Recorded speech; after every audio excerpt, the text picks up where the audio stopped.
Hello and welcome to UC Today. My name's David Dungay. Today I'd like to introduce Daniel Root, Global Head of Strategic Alliances at Barco. Daniel, welcome to the show. How you doing? I'm doing very well. It's great to be here with you today, Dave.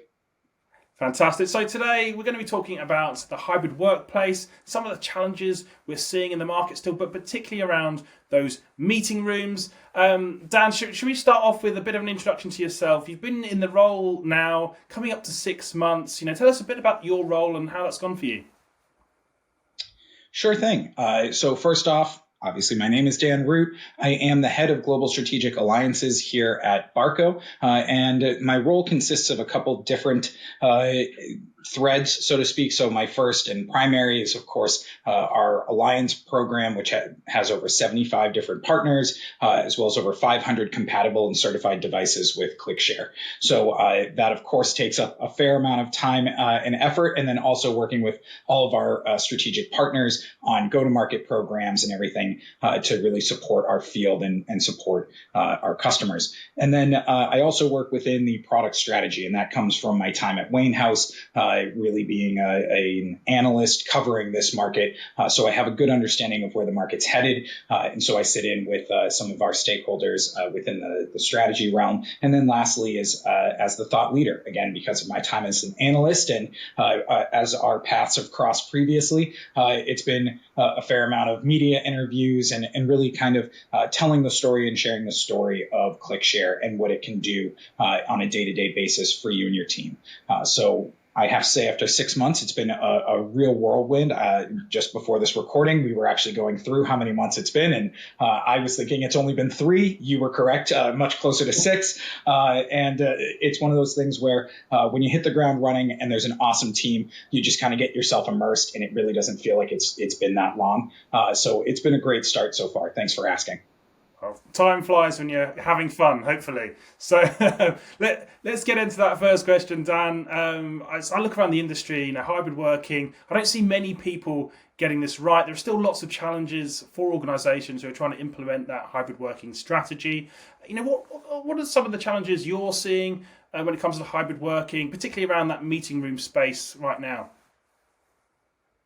Yeah, there's been a lot of different trends that we've seen emerging. And I think this year, especially, we've really seen the mandate trend where folks are just saying, hey, you are either in the office or you're getting cut, which in premise sounds completely fine until you really start looking at who it is that's not coming back. If it's your lead developer or one of your key product engineers that says, I'm not coming back to the office 3 days a week. Well, suddenly it's a lot more important because having somebody just walk out like that could really leave you in a tight spot. So the mandate approach is working overall, but it is also creating a fair amount of friction. And so, when you survey employees, a lot of the information that you see is that folks just want to be treated with respect. They understand how to do their job well. They understand that, social capital is built in person and that there will be times and days that they need to be in the office, but they really want to have a plan that's structured around their role. They want something that's nuanced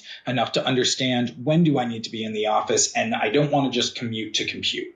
So we're seeing, more, shall I say, adoption or less friction in organizations that really take that time to go through and create a plan that's suited to the role and to the team that the a person is in, and really looking at the employee experience from end to end.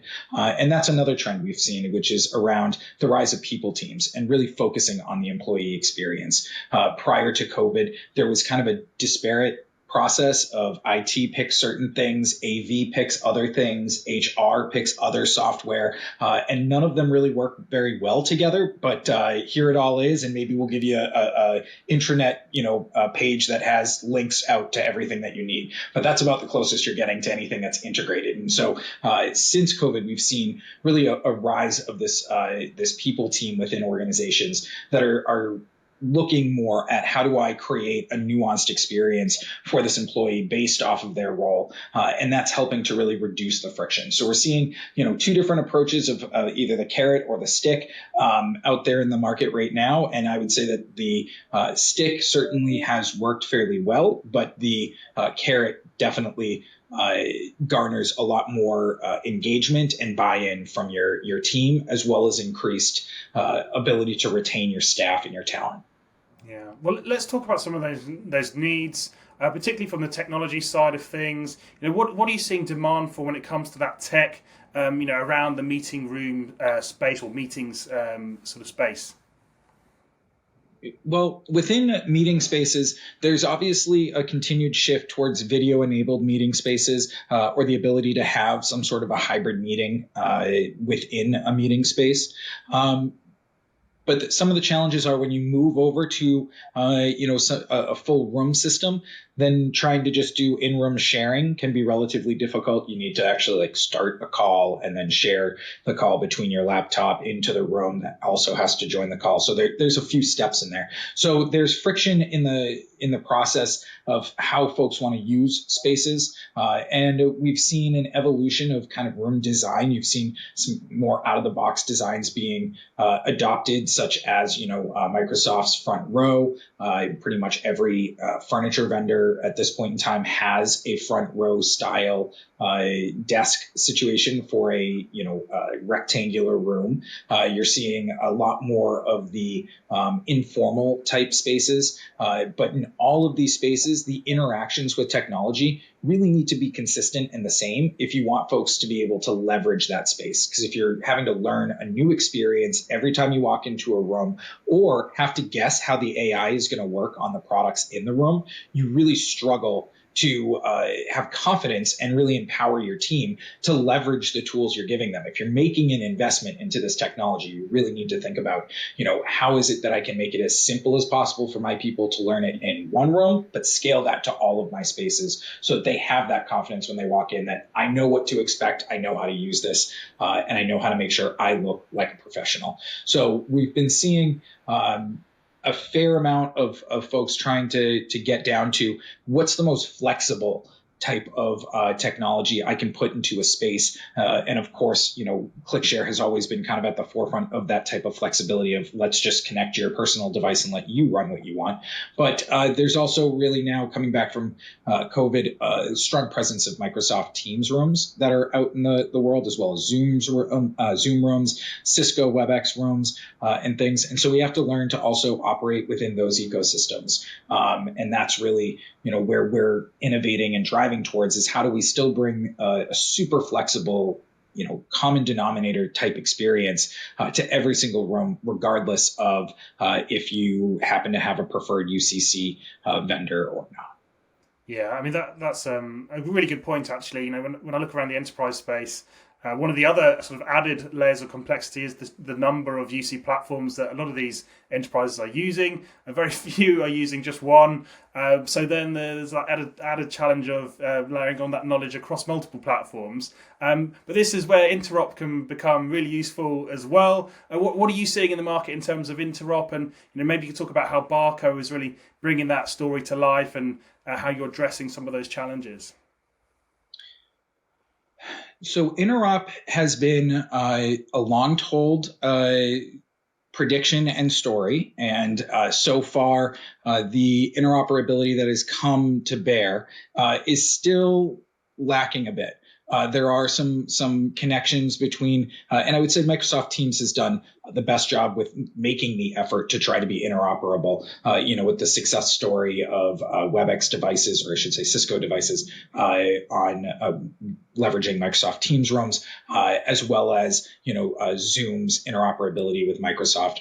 They're definitely the leader there, but each individual partner, shall we say, or UCC platform has their own way that they want to interoperate. And so what it creates is some nuanced differences between capabilities, or even between the underlying function to really make that call on that platform. In rooms environment, or a room environment, you end up losing a lot of the interactivity that you would have if you were natively meeting on that platform to make an interop call. Now, I think that this will continue to be worked on. I think that Microsoft will continue to lead in this space of interoperability. But at this point in time, there's a lot of holes and gaps in interop, and folks still need to meet on, a lot of the times it's Google Meet. Small design houses or small consultant groups typically run off Meet because it's just the easiest to work off of when you're a small vendor.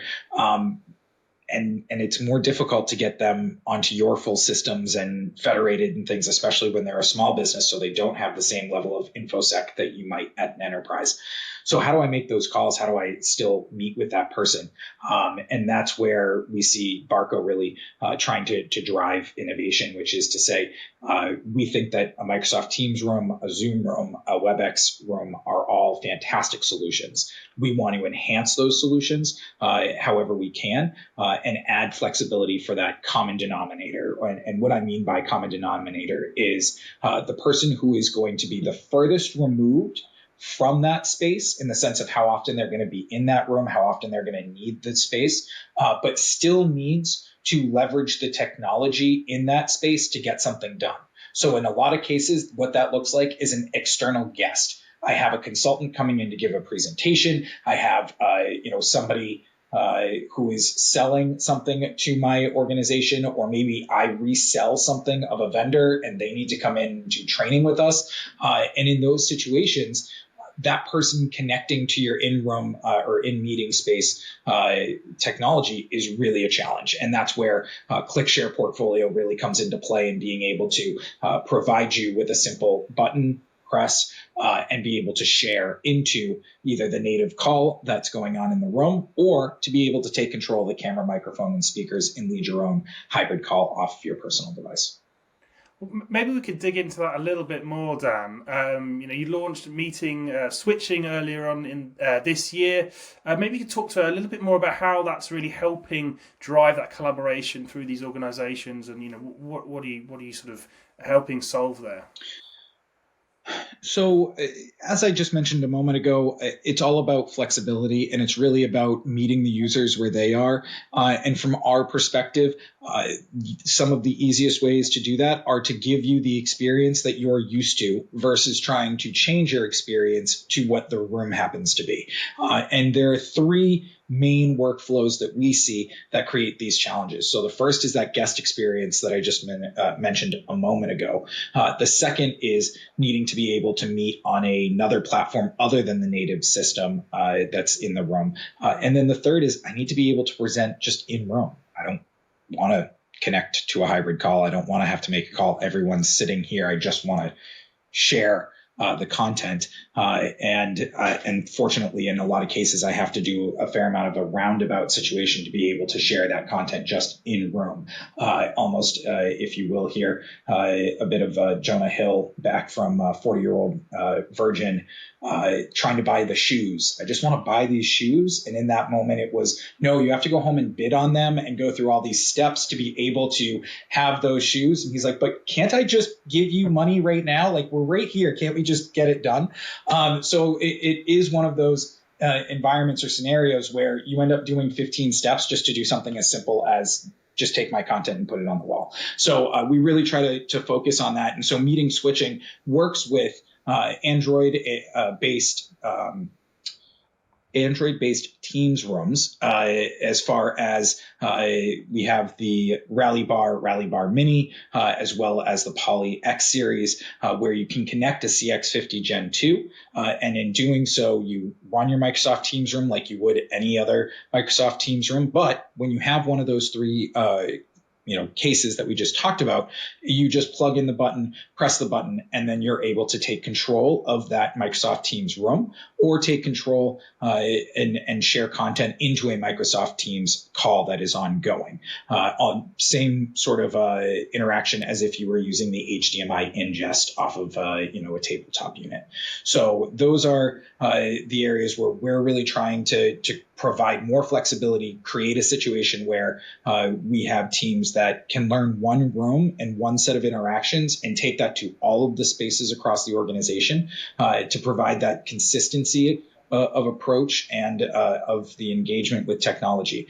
And by doing so, we're able to reduce the stress of folks walking into a meeting space of the unknown. And we're also able to create something that is very scalable to the guests and to the folks who will maybe come into an office but not be using it regularly. And that's really the challenge point that we're seeing still with folks coming back to the office is, okay, I use it once in a while, but I'm still not really confident in how it is the whole room works. Yeah, I mean it's great to see Barco solving those big challenges. I mean, people in meetings, they want to concentrate on the meeting, not how the meeting works. So that simplicity and flexibility is so key. So Dan, unfortunately, we're getting towards the end of our discussion today. But before we go, I do want to ask you one sort of last question about the big trends you foresee for next year, and maybe you could tell us a little bit about what maybe is coming out of the Barco camp over the next 12 months. If you can share any details there. For trends in 2024, I think you're going to continue to see the rise of multi-camera approaches to rooms. I think, minimum of 2 cameras are going to be very popular in 2024. I think you're going to see more of that 360 camera, as you can see a few of them behind me here on a table. I think you're going to see more of those, but you're going to see them in conjunction with a front of room camera so that you have both a meeting view as well as a participant view for when somebody gets up and moves around the room, and utilize that AI of face capture to be able to decide, what is the right camera to capture you while you're speaking and participating in the meeting. I also think that we're going to continue to see the convergence of BYOD, bring your own device, or wireless bring your own device / bring your own meeting technologies with the room system technologies. I believe that you're already seeing that with Microsoft announcing its wireless BYOD certification earlier this year, and also seeing that with some of the other manufacturers that are out there in the market as well. So, with all of those things coming together, I think you'll see Barco innovate in a couple of different ways. I think you'll see us over the next couple of years innovate around our form factor, innovate around how it is that we engage with our customer base as far as deployment, and making sure it's as easy as possible for you to procure and then also register and set up and manage all of your Barco devices. And I think that we'll also continue to really focus on being a leader within the partner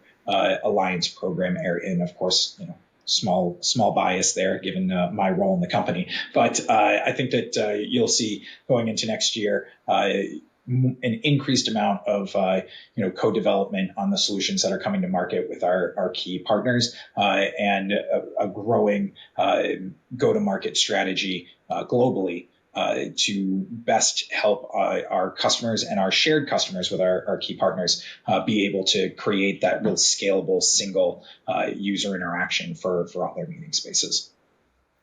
Well, Dan, that's great. I mean, it sounds like there's so much interesting and exciting stuff happening in the market. I'm really looking forward to next year. And it sounds like there's a lot of great stuff coming out of the Barco camp as well. Unfortunately, that is all we've got time for. But thank you so much for joining me and sharing some of your insights. Well, thank you for having me, David. As always, it's a pleasure to talk with you. And I look forward to seeing you hopefully at ISE in a couple of months here. You sure will, Dan. I'll be there. And thank you to our audience for watching. You've been watching me, David Dungay, on UC Today. If you liked today's conversation, please give us a like and a share on social media. It's always appreciated. But that's it from me. See you next time.